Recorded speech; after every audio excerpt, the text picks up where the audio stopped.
Hello students, नमस्कार। आप सभी लोग का स्वागत है हमारे यूट्यूब चैनल एजुकेशन जंक्शन में। मेरा नाम है चौमरी शर्मा। आज की इस वीडियो में आप सभी क्लास 12 स्टूडेंट्स के लिए लेकर आया हूं physics most important questions for board exam 2025। जैसा कि आप सभी लोग बच्चों बहुत अच्छे से जानते हैं कि आपका फिजिक्स का बोर्ड एग्जाम का बहुत ही नजदीक है, तो इसके लिए आज मैं इस वीडियो में कुछ ऐसे जबरदस्त, कुछ ऐसे धमाकेदार क्वेश्चंस लेके आया हूं।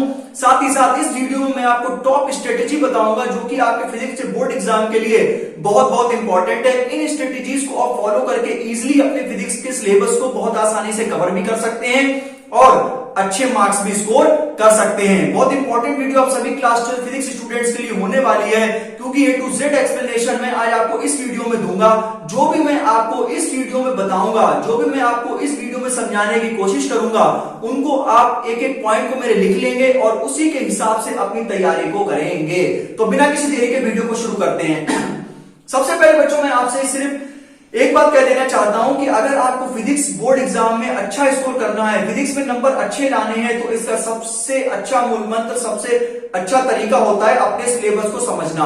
Understand your proper syllabus. कि सबसे पहले आपको अपना पूरा सिलेबस पता होना चाहिए कि कौन कौन से आपके फिजिक्स में चैप्टर्स हैं, किन किन चैप्टर से बच्चों कितने कितने नंबर का बोर्ड एग्जामिनेशन में पूछा जाता है। तो उस प्रकार से आप अपने चैप्टर्स को डिवाइड कर लीजिए और उस हिसाब से अपनी तैयारी कीजिए। फॉर एग्जांपल की अगर हम लोग बात करें बच्चों, तो सबसे पहले आप अपने जो आपका फिजिक्स का सिलेबस है उसको आप बच्चों बहुत अच्छे से समझें और उसमें जो भी बच्चों टॉपिक्स हैं, जो भी बच्चों चैप्टर्स हैं, उनको आप 3 कैटेगरी में बच्चों डिवाइड कर लें, इजी, मॉडरेट और टफ। कहने का मतलब ये है कि कुछ ऐसे ऐसे बहुत आसान से चैप्टर्स हैं, जैसे सेमीकंडक्टर हो गया, डुअल नेचर हो गया, न्यूक्लियाई हो गया, कुछ ऐसे ऐसे chapters, electric charges and fields हो गए, तो कुछ ऐसे ऐसे चैप्टर्स हैं जो बच्चों आपके इजीली कवर हो सकते हैं। और कुछ चैप्टर्स ऐसे जो बच्चों मॉडरेट है, जैसे मूविंग चार्जेस एंड मैग्नेटिज्म है, वो थोड़े से मॉडरेट चैप्टर है, लेंथी चैप्टर्स हैं। बाकी आप मतलब चैप्टर्स का कैटेगराइज कर लीजिए कि कौन कौन सा चैप्टर आप जल्दी कवर कर सकते हैं, किन किन चैप्टर्स में आपको समय लगता है। तो ऐसे क्या होगा कि आपके पास एक प्रॉपर चार्ट रहेगा कि सबसे पहले आप सरल चैप्टर्स को कर लीजिए, जिससे कि आपका कॉन्फिडेंस हाई हो जाए, जिससे कि आपके चैप्टर्स जल्दी कवर हो जाए। तो सबसे पहले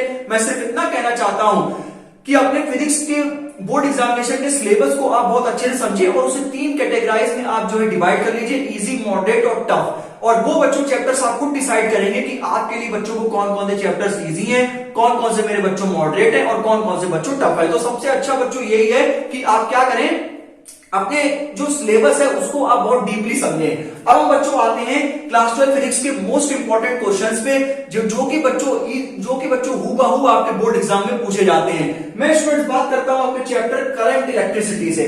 ठीक, करंट इलेक्ट्रिसिटी 3rd चैप्टर है बच्चों। ठीक है, तो इसमें सबसे पहले स्टूडेंट मैं एक टॉपिक लेकर आया हूं, derivation of drift velocity and also solve it's numerical. ध्यान देना बच्चों मेरी बात, कि सब चीजें बोर्ड पे नहीं मेरे भाई लिखी जा सकती हैं, तो जो मैं आपको अपने मुंह से बताऊंगा उसको भी आपको बहुत मतलब अच्छे से ध्यान रखना है। जो ड्रिफ्ट वेलोसिटी आपके बच्चों 3 तरह से आपके एग्जामिनेशन में क्वेश्चन पूछे जाते हैं। एक तो थ्योरी बच्चों पूछी जाती है, डेरिवेशंस और न्यूमेरिकल्स। ठीक है ना, कॉन्सेप्ट बेस्ड क्वेश्चंस। ठीक है, तो ऐसे में आपका जो पेपर जो बनता है वो भी मैंने अपने YouTube चैनल पर बता रखा है कि आपका जो फिजिक्स का बोर्ड एग्जामिनेशन का पेपर है वो एग्जामिनर के द्वारा किस प्रकार से सेट किया जाता है और कैसे कैसे क्वेश्चंस आपके बोर्ड एग्जामिनेशन में पूछे जाते हैं। तो सबसे पहले आप करंट इलेक्ट्रिसिटी में मेरे बच्चों पढ़ के जाना कि derivation of drift velocity and also solve it's numerical. सबसे पहले आप ड्रिफ्ट वेलोसिटी को पढ़ लेना, मैंने अपने YouTube चैनल पर बच्चों पढ़ा रखी है। ठीक है, डेरिवेशन भी मैंने उसका बता रखा है, तो आप बच्चों ध्यान रखना कि ड्रिफ्ट वेलोसिटी तो पढ़ लेना, साथ ही साथ मेरे बच्चों न्यूमेरिकल्स कर लेना यार। ठीक है ना, ड्रिफ्ट वेलोसिटी नहीं छोड़नी है बच्चों, आ जाएगी drift velocity. Internal resistance of a cell. Internal resistance of a cell आपको करंट इलेक्ट्रिसिटी में आपको चैप्टर मिल जाएगा, बहुत प्यारा टॉपिक है। इसके बाद बच्चों किरचॉफ्स लॉ एंड व्हीटस्टोन। बच्चों पहले क्या होता था कि पोटेंशियोमीटर भी था, तो पोटेंशियोमीटर के भी आने के बच्चों खूब चांस होते थे। तो अब आप जो मान के चलो, जो आपके ये 3 सेट होते हैं, set number 1, set number 2, set number 3, drift velocity. और बच्चों अगर आपको थोड़ा ज्यादा लग रहा है तो छोड़ दो internal resistance of a cell. वैसे बच्चों कभी कभी पूछ लेते हैं, लेकिन बच्चों जो derivation of drift velocity, Kirchhoff's law और व्हीटस्टोन भी आ गया है पेपर में। किरचॉफ्स लॉ व्हीटस्टोन भी 100% पेपर में आ गया, बिल्कुल कभी छोड़ के नहीं जाना। न्यूमेरिकल्स वगैरह कर लेना, P upon Q equal to R upon S। ठीक है ना, लूप रूल, जंक्शन रूल मेरे बच्चों कर लेना यार, प्लीज कर लेना, 100% आएगा। किरचॉफ्स लॉ और व्हीटस्टोन भी 100% आपके पेपर में आएगा, देख लेना बच्चों, सेट में पक्का है यार, पक्का है। ठीक है, तो Kirchhoff law and Wheatstone बिल्कुल भी नहीं छोड़ना है। साथ ही साथ जो डेरिवेशन ऑफ ड्रिफ्ट वेलोसिटी है, डेरिवेशन ऑफ ड्रिफ्ट वेलोसिटी साथ ही साथ उसके न्यूमेरिकल बच्चों मेरे बच्चों कर लेना है, जरूर आएगा। Drift velocity Kirchhoff law Wheatstone में जरूर आएगा, 100% लिख के रख लो। पहले क्या होता था, पोटेंशियोमीटर आता ही आता था, लेकिन वो हट गया है, तो किरचॉफ लॉ वेट स्टोन में आना ही आना है, प्लीज कर लेना, ठीक है ना। अब हम आते हैं बच्चों एट रिलेशंस पे। एट रिलेशन कहने का मतलब ये कि वो ये वाला रिलेशन नहीं है जो मैं आपको बता रहा हूँ कि पापा के परी वाला रिलेशन, नहीं नहीं नहीं, ये वो रिलेशन नहीं, उसमें तो तुम हो अनसक्सेसफुल हमेशा रहोगे, कोई इसमें कोई भी निसंदेह नहीं है, कोई भी डाउट नहीं है, वो रिलेशन नहीं है मैं पापा के परी वाला। खैर हम अपनी बात पर आते हैं कि आप जो है अपना जो रिलेशन है वो उससे कंपेयर करने लगे, मिलेगा उसमें भी कुछ भी नहीं आपको, ठीक। आप देखो इधर इसमें जो एट रिलेशन है बच्चों, ध्यान देना, बस थोड़ा सा मजाक खाइए।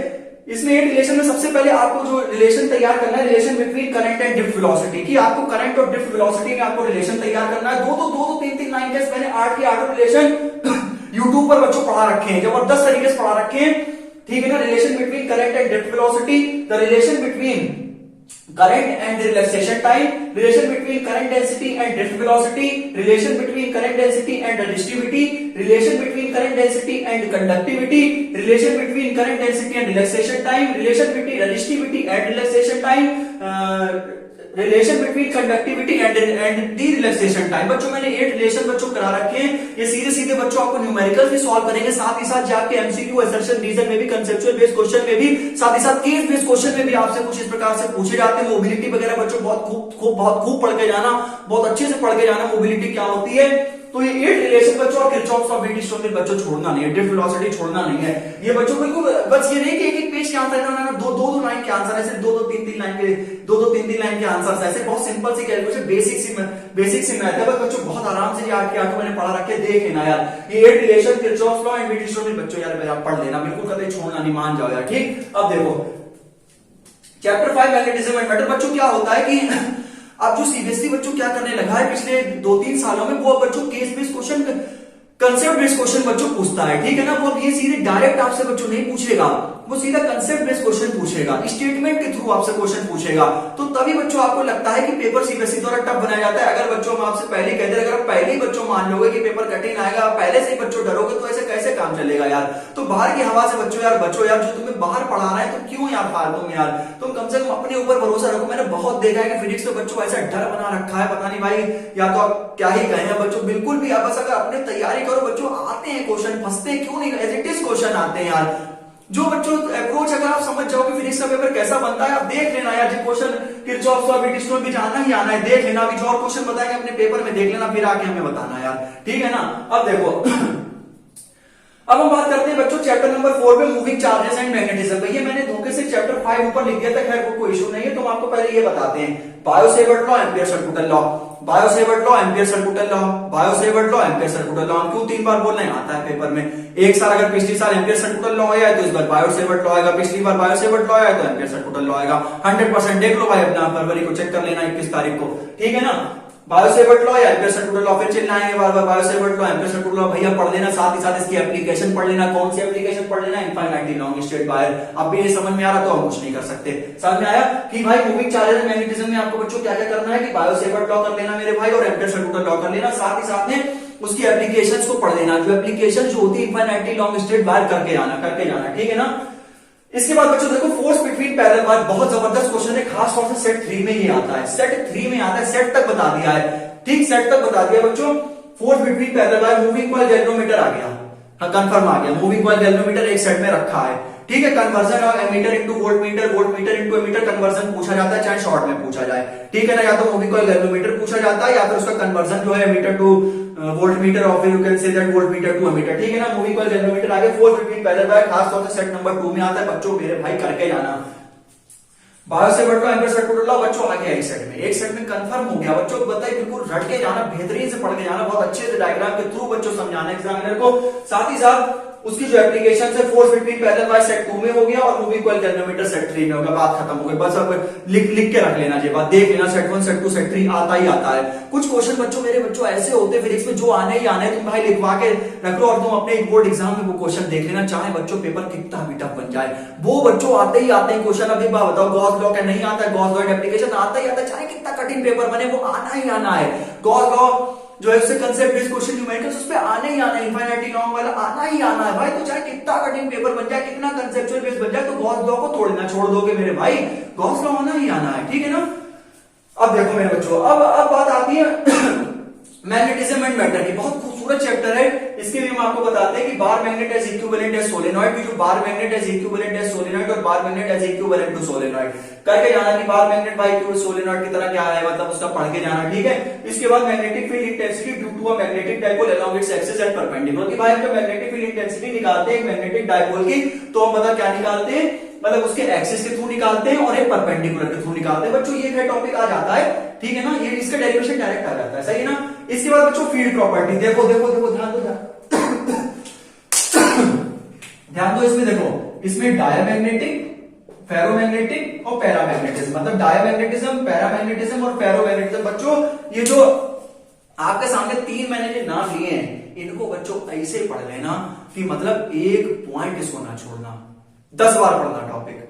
मैग्नेटिक मतलब मैग्नेटिक प्रॉपर्टीज ऑफ फील्ड, क्या बिहेवियर होता है, टेम्परेचर के थ्रू कैसा होता है, किस पार्ट से किस पार्ट इधर जाते हैं, वीकर टू स्ट्रॉन्गर या स्ट्रॉन्गर टू वीकर, सबसे स्ट्रॉन्ग कौन सा होता है, ठीक है ना। तो बस मैग्नेटिक फील्ड प्रॉपर्टीज बच्चों ये एक ऐसा है भाई, आपको तीनों सेट में मिलेगा। आपको अच्छा ऐसा होता है, ऐसा ही होता है, ऐसा ही होता है, ठीक है ना। ये जो फील्ड प्रॉपर्टीज है आपकी, ये बच्चों ऐसा ही होता है, ठीक है।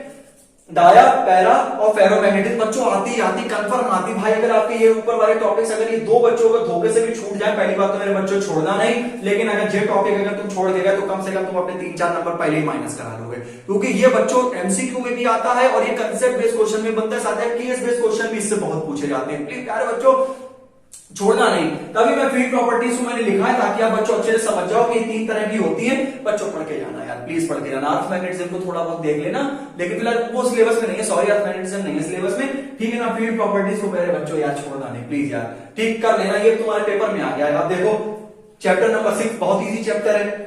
अब भाई साहब कहोगे सर इसमें फैराडे लॉ तो लिखे नहीं, 2 लॉ होते हैं भाई, कर लेना यार, 2 तो लाइन के हैं, जरा से लॉ है, उसमें कोई ज्यादा कुछ है भी नहीं, पूछा जाएगा सेट 1 में, पूछा जाएगा, आसान है। Self and mutual induction, AC generator भाई क्या होता है, AC generator transformer, AC generator transformer, transformer, ठीक है ना। Step down step up, step down step up, भाई बस ये या तो जनरेटर या तो ट्रांसफार्मर, या तो एक सेट में जनरेटर या तो एक में transformer. Self and mutual induction easy सा टॉपिक है बच्चों, इसको करके जाना यार, ठीक है ना। तो अगर बच्चों को समराइज करके देखें तो कुछ ऐसे मैंने टॉपिक्स जैसे ड्रिफ्ट वेलोसिटी है, किरचॉफ्स लॉ है, व्हीटस्टोन ब्रिज है, ये 8 बच्चों मैंने आपको रिलेशन बता रखे हैं। साथ ही साथ जो फील्ड प्रॉपर्टीज है, Biot-Savart law, ampere circular law, Biot-Savart law, ampere circular law, ठीक है ना। साथ ही साथ मैंने आपको बताया इसमें कि मूवी कॉइल, गैल्वेनोमीटर है, एसी जनरेटर है, ट्रांसफार्मर है, मेरे बच्चों छोड़ के नहीं जाना इनको प्लीज यार। अब कहोगे सर यार चैप्टर 1 और चैप्टर 2 के तो आपने बताए नहीं। अरे बच्चों चैप्टर 1 और चैप्टर 2 में 5 क्वेश्चन बताए, बस लगभग हैं 3-4 उसमें, लगभग 4 ही क्वेश्चन उसमें, तो 7-8 मतलब 7 क्वेश्चन है, वो तो आ ही गए, वो भी आ गए। जो मैंने आपको 5-6 क्वेश्चन बताए वो उसका भी लिंक आपको मैं डिस्क्रिप्शन बॉक्स में दूंगा, वो और ये वीडियो। इसके साथ ही साथ बच्चों मैंने सिर्फ और सिर्फ आपके बोर्ड एग्जामिनेशन की एक स्ट्रेटेजी बना रखी है कि बच्चों अभी ऐसे कुछ बच्चे होंगे जो अपना सिलेबस कंप्लीट कर रहे होंगे, ऐसे कुछ बच्चे होंगे जिनका लगभग सिलेबस लगभग बस होने ही वाला होगा। कुछ बच्चे होंगे थोड़ा सा बच्चे होंगे चैप्टर्स, मतलब ये उन्हीं में आ गया। एक बच्चों ऐसे होंगे कि जो सिलेबस को पूरा कर गए होंगे लेकिन जो है उनसे न्यूमेरिकल्स वगैरह नहीं लग रहे हैं, और एक ऐसे होंगे जिनने कतई भी स्टार्ट नहीं किया है। तो बच्चों अगर आपने कतई स्टार्ट नहीं किया है और आप बच्चों कॉन्फिडेंस नहीं गेन कर पा रहे हैं तो मेरी वीडियो बच्चों आपके लिए ऐसी है, तो बच्चों 100% आपको उससे हेल्प मिलेगी। और मैंने ऐसे क्वेश्चंस अपने YouTube चैनल पर बच्चों बता रखे हैं, एक बार देख लो बच्चों, कसम से वो क्वेश्चन आते हैं, चाहे आप प्रीवियस ईयर क्वेश्चंस को उठा के देख लेना। और जो मैंने बच्चों ये आपको कुछ टॉपिक्स बताए हैं वो बच्चों आप पेपर में अपने देखना, इन्हीं में से आपको क्वेश्चंस मिलेंगे। रिलेशन बच्चों की मैंने जो 8 आपको बताएंगे, बिल्कुल भी आपको छोड़ के नहीं जाना है। जो भी मैंने आपको यहाँ समझाने की कोशिश करी, यहाँ पर जो फील्ड प्रॉपर्टीज मैंने आपको समझाने का प्रयास किया है उसको बच्चों छोड़ के मत जाना। Biot-Savart law, ampere circular law ऐसे पढ़ के जाना, गॉस लॉ एंड एप्लीकेशन ऐसे पढ़ के जाना, बिल्कुल कभी बेहतरीन से, मतलब अगर डेरिवेशन दिख जाए तो बस छाप दिया बस, बिल्कुल ठीक है ना। और बिल्कुल भी बच्चों घबराना नहीं यार, बस तुम अगर अपनी हिम्मत अगर तोड़ दोगे तो ही बच्चों तुम्हें दिक्कत होगी, ठीक है। बस बाहर वाले कुछ भी कहे, कोई कुछ भी कहे, बस तुम अपने ऊपर भरोसा रखो, बस बच्चों बस पढ़ो यार। अब बच्चों ज्यादा टाइम नहीं है, बच्चों खूब कंसिस्टेंसी से पढ़ो, खूब अच्छे से पढ़ो, अपने डेली छोटे छोटे टारगेट्स बनाओ, जिससे अगर आपके टारगेट्स पूरे होंगे तो आपको बच्चों कॉन्फिडेंस आएगा, ठीक है ना। तो इसी प्रकार से बच्चे मेरे बच्चों मिलते हैं नेक्स्ट वीडियो में। एक बार बच्चों कमेंट करके जरूर बताना कि आपकी फिजिक्स की बच्चों तैयारी कैसी है, और जो भी बच्चों आपको दिक्कत आती है ना, एक बार बच्चों कमेंट जरूर करना। तो इसी प्रकार से मिलते हैं नेक्स्ट वीडियो में, तब तक के लिए बच्चों अपना ध्यान रखो, खूब पढ़ो, खूब मेहनत करो, बाय बाय।